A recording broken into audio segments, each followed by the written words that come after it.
సృష్టిలో నువ్వు ఎవరు? నీ పుట్టుకకు కారణం ఏమిటి? మిత్రమా, దీని వెనుక ఒక రహస్యం ఉంది. ఈ రహస్యాన్ని తెలుసుకో. ప్రతి మనిషి జీవితం యొక్క అసలు ఉద్దేశం మనిషి తనను తాను తెలుసుకోవడం, సత్యం వైపు తన జీవితాన్ని సాగించడం. ఇలా జరగాలంటే ప్రతి క్షణం నేను ఎవరు, నేను ఏం చేస్తున్నాను అనే ఎరుకతో వర్తమానంలో జీవించాలి. నేను ఎవరు? ఈ ప్రశ్నకు సమాధానం దొరకాలంటే అలజడిలో ఉన్న మనసును ప్రశాంత స్థితికి చేర్చాలి. అప్పుడు మాత్రమే నేను అనే స్థితిని అర్థం చేసుకోగలవు. మనిషి ఈ భూమిపై జన్మ తీసుకున్నది ప్రతి క్షణాన్ని సంతోషంగా, ఆనందంగా జీవించడానికి. ఇందులో ఎటువంటి సందేహం లేదు.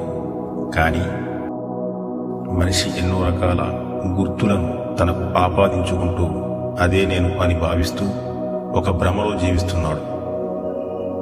నేను డాక్టర్ని, నేను ఉద్యోగిని, నేను తండ్రిని, నేను శరీరాన్ని అని ఇలా అనేక పేర్లు, అనేక పాత్రలు తన మీద వేసుకుని అవి లేకపోతే తాను లేనట్టే అని భావిస్తున్నాడు. మనిషి ఇలా తన మనసు ఆడిస్తున్న ఈ ఆటలో బందీ అయిపోయాడు. ఆలోచనలు వస్తున్నాయి, భావాలు మారుతున్నాయి, కోరికలు పుడుతున్నాయి. ఇవన్నీ చూసి అదే నేను అని నమ్మేస్తున్నాడు.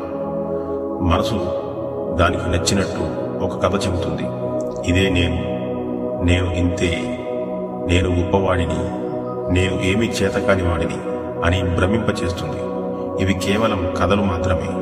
కానీ మనిషి ఆ కథలలోనే జీవించడం మొదలు పెడతాడు. ఇప్పుడు మనల్ని మనం ఎరుకతో గమనిస్తూ అర్థం చేసుకుందాం. మనం పనులు చేస్తున్న చాలా సందర్భాల్లో ఆ పనులను ఆనందిస్తూ చేయలేకపోతుంటాం. పైగా చిరాకు పడుతూ చేస్తూ ఉంటాం. ఎందుకంటే ఆ సమయంలో మన మనసు గతంలో జరిగిన సంఘటనలతో మమేకమై మనకు జరిగిన నష్టం గురించి కానీ, కలిగిన ఇబ్బందుల గురించి కానీ పదే పదే గుర్తు చేస్తూ మనకు తెలియకుండా ఆ ఆలోచనల ప్రవాహంలో కొట్టుకునేలా చేసి మన మనసు మన నుంచి ఆనందాన్ని దూరం చేస్తుంది.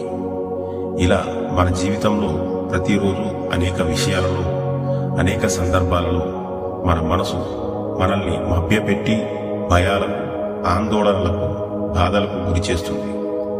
కోపంతో, భయంతో, మరొకరి పట్ల అసూయతో రగిలిపోయేలా ద్వేషాల తాలూకు జ్ఞాపకాలతో మనల్ని తన చేతిలో కీలుబొమ్మలా ఆటాడిస్తూ మన ఆనందాన్ని దూరం చేస్తుంది.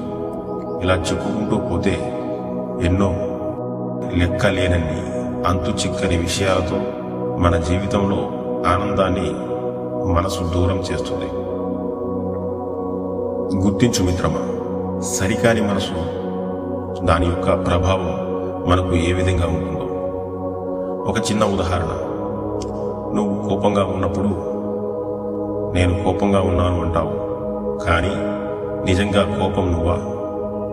కోపం నీలో వచ్చి పోతున్న ఒక భావం మాత్రమే అని ఎరుకతో గమనించాలి. కోపం వచ్చి పోయింది, కానీ నువ్వు మాత్రం ఉన్నావు. అలాగే ఆనందం, బాధ, భయం ఇవి అన్నీ వచ్చిపోతుంటాయి. కానీ వాటిని గమనిస్తున్నవాడు మారడు. కానీ మనిషి చేసే తప్పు ఇదే. వచ్చిపోయే వాటిని పట్టుకుని అదే నేను అని భావించడం. ఈ భ్రమలోనే అసలు నేను మర్చిపోయాడు. మనసు ఒక అద్దం లాంటిది. అందులో ప్రతిబింబాలు మారుతుంటాయి. కానీ మనిషి ఆ ప్రతిబింబాలనే తన అసలు రూపం అనుకుంటాడు. నిజానికి నువ్వు మనసు కాదు.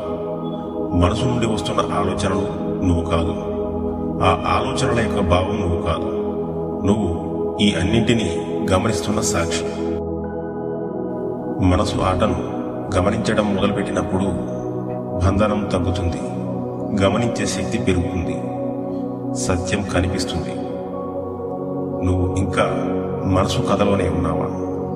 అలానే బ్రతుకుతున్నావా? లే, ఇకనైనా నీ మనసు చెప్పే కథని గమనించే సాక్షిగా మారు. నిజమైన ఆధ్యాత్మిక జీవితం అంటే కుటుంబంతో ఉండడం, పనిచేయడం, బాధ్యతలు నిర్వర్తించడం, మన లోపల అహంకారం తగ్గడం, ఆసక్తి తగ్గడం, ప్రశాంతంగా ఉండడం ఇది నిజమైన మార్గం. ఇదే ఆధ్యాత్మిక జీవితం. ఇలా జీవించాలి అంటే ఎవరికి వారి ఆత్మవిచారణ చేసుకోవాలి. ఆత్మవిచారణ ధ్యానం మరియు జ్ఞానంతోనే సాధ్యమవుతుంది. నిశ్శబ్దంగా కూర్చొని కళ్ళను మూసుకోవాలి. శ్వాస సహజంగా ఉండనివ్వాలి. నేను ఎవరు అని ప్రశ్నించాలి. ఈ నేను అనే భావం ఎక్కడి నుంచి వస్తోంది? మనసు లోపల ఒక కేంద్రంలాగా అనిపిస్తుంది. దానిపై దృష్టి ఉంచితే మనసు నెమ్మదిగా నిశ్శబ్దమవుతుంది. ఈ సాధన కొంతకాలం చేస్తే మనిషి గ్రహించడం మొదలవుతుంది.